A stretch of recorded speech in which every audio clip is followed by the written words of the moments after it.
And now to Jared Kushner. He's a senior advisor to President Trump. He played a key role in negotiating this deal, and he joins us now from the White House. Jared Kushner, welcome to the NewsHour. Thank you for joining us. Let me ask you about the deal. It's always good to sign a peace agreement, but this is a case of countries that were already had unofficial relations. They had trade relations, diplomatic relations with one another. What exactly is going to change, be different?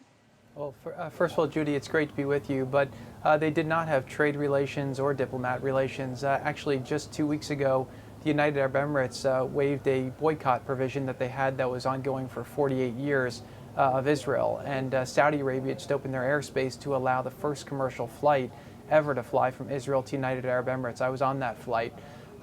People who understand the region and know the history know the significance of the Arab-Israeli conflict and the boundary that was just broken with these two peace deals. Israel, in its 72 years, has had 2 peace deals, and then just in the last 29 days, it's had 2 more peace deals, thanks to President Trump's untraditional style and brokerage to try to create a different prospects for the Middle East. So what we celebrate today was truly a historic breakthrough, and I think what it does is it shows the positive momentum that people in the region have towards wanting to articulate a new future and not be held back by conflicts of the past, so that people of all faiths, the younger generation, wants to be able to have a life where they could have economic opportunity and really just not be bogged down by the wars that have held back the Middle East for the last 20 plus years. Well, I was referring to unofficial relations between these countries, that they had never fought a war with one another. But speaking of economic opportunity, left out of this deal are the Palestinians. More than 5 million people living in the crowded territories with very little economic opportunity for them, a chance to advance hopes for their children. Is the plan here to try to isolate the Palestinians so then they have to come on board? No, the Palestinians have isolated themselves. Our plan has been to do practical things, to slaughter the sacred cows that have held back progress for a long time, and just to take a very pragmatic approach to bring things forward. President Trump, on his first foreign trip, I don't know if your viewers know, he laid out his strategy when he went to Riyadh, and he spoke to the 54 Muslim and Arab countries, the leaders of them, and basically said, if we want to move forward, we need to bring the region together around common interests. I need you all to take more responsibility. At the time, ISIS was running rampant. They had a caliphate the size of Ohio. Iran was destabilizing by funding proxies all over the region, and there was a lot of bad things happening in the Middle East in terms of funding of terror and radicalizing the next generation. We reversed a lot of that. We've destroyed the territorial caliphate of ISIS. We got out of the horrible Iran deal, which probably was one of the worst deals ever made, and we've stopped a lot of the funding that's gone to the terror groups that were threatening America and destabilizing the region. With regards to the Palestinians, we got Israel to put on the table the most detailed proposal that's ever been put forward in history. We put out 180 pages. It had an economic plan that took $50 billion that would have created 1 million new Palestinian jobs, double their GDP, and reduced their poverty rate by 50%. And that would have made a big difference. We also got Israel to agree to a Palestinian state and to put forward a map. So there's been a lot of progress that's been made for them. But at the end of the day, we can't want peace more than they want peace. And again, their leadership has a perfect track record of not making a deal. So when they're ready to come forward, President Trump has shown that he can make deals in the Middle East, that he's built strong relations with people who felt isolated from America before he came into power. And I think that there's a tremendous amount of potential for the Palestinians if we all work together.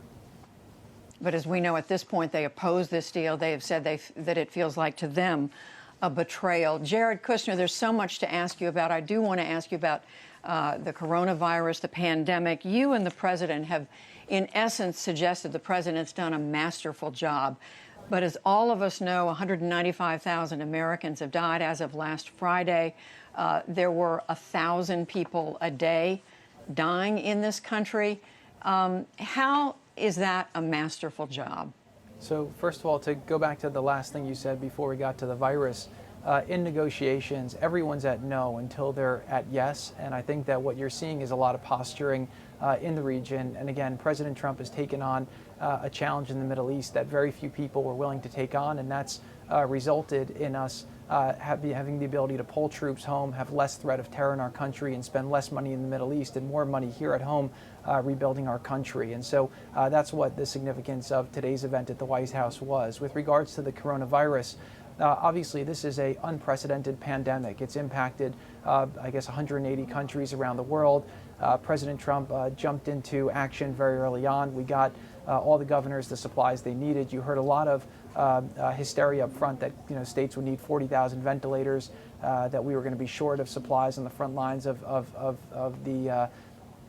the hospitals, and we worked very hard to make sure that we secured all the resources we need. We allocate them smartly. We worked with all the governors, and we got everyone what they needed to deal with this effectively. We've learned a lot, and we've also been able to save the economy. People thought that our economy would be over 20% unemployment at this point. We've gotten down to 8.4%, which again, nobody thought would be possible till maybe the middle to end of next year.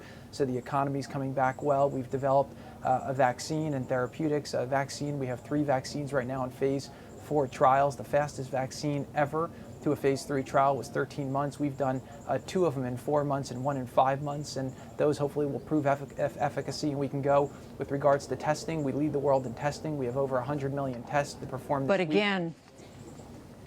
But I was just going to say, if you could let me interrupt, because I do want to ask you about other things. Just quickly, the death rate in this country is one of the worst in the world. Something like 10th out of 172 countries. My question is that a record the president is proud of? Look, the president stepped up to the challenge. Obviously, one death is too many, and we would have loved to have not had the pandemic come, but this is a global pandemic, and it's hit every country differently. If you look at Europe and you look at our excess mortality, they've had a higher excess mortality because of the pandemic than what we've had because here in America.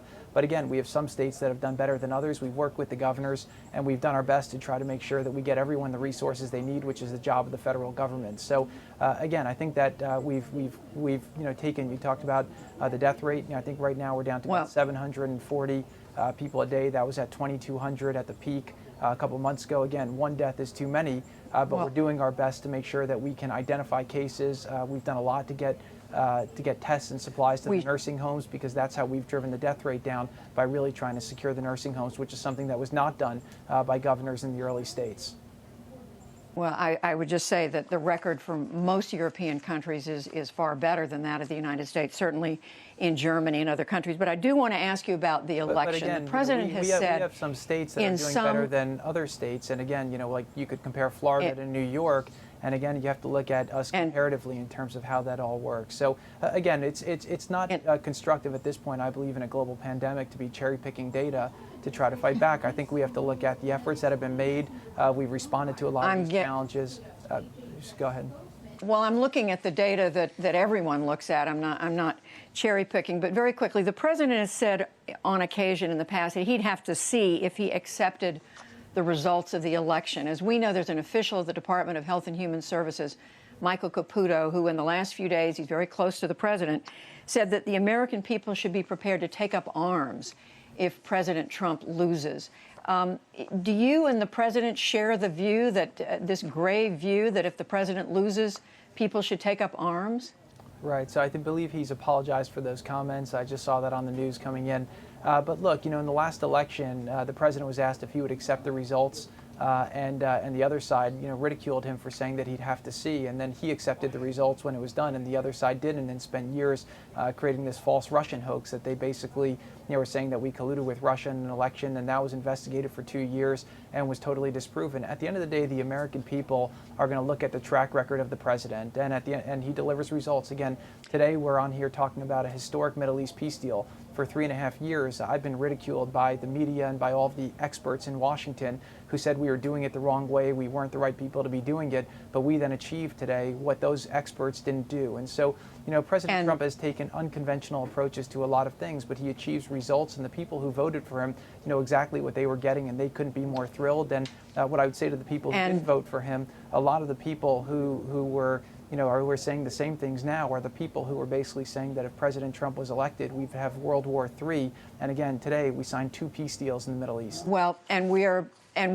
reporting on that. Just one last question about science, Mr. Kushner. The president was urged in his visit to California yesterday by a group of scientists to pay close attention to climate change. His reaction was, it's getting colder and science doesn't know.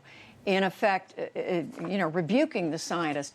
My question to you is this the kind of thing you want your own children to learn in school, that the president knows more than the scientists? Look, I think that you often have scientists that contradict each other, and you look at what that is. You know, the president is open-minded to different But things. not anymore on climate change. There's an overwhelming view about climate change. But what I would say is that, you know, we all agree that there's that we want to have clean air and clean water. The president said that. But then you have different things to do. You know, we brought the president an idea earlier this year to join the Trillion Trees Challenge, and he said absolutely. He thought that that could sequester carbon and thought that would be a very productive way that wouldn't destroy our economy. So, you know, I think that, you know, when we talk about pro-climate change or anti-climate change, I think that that becomes divisive.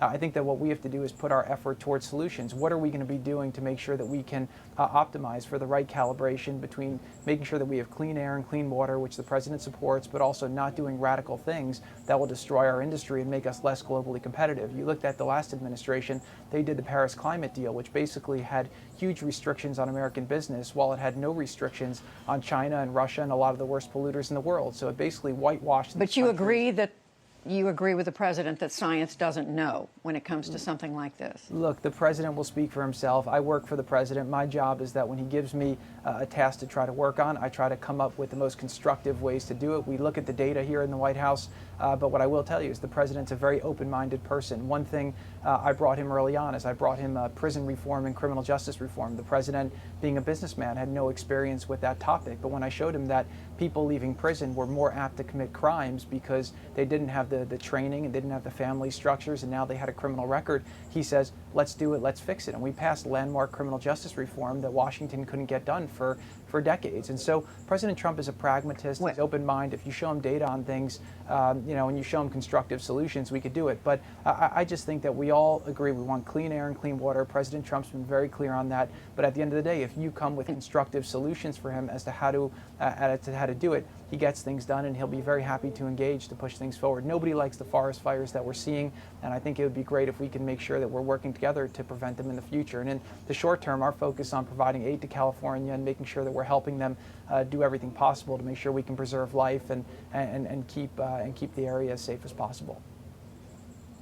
We're going to have to leave it there, but Jared Kushner, Senior Advisor to President Trump, thank you very much for joining us. Thank you, Judy. Good to be with you.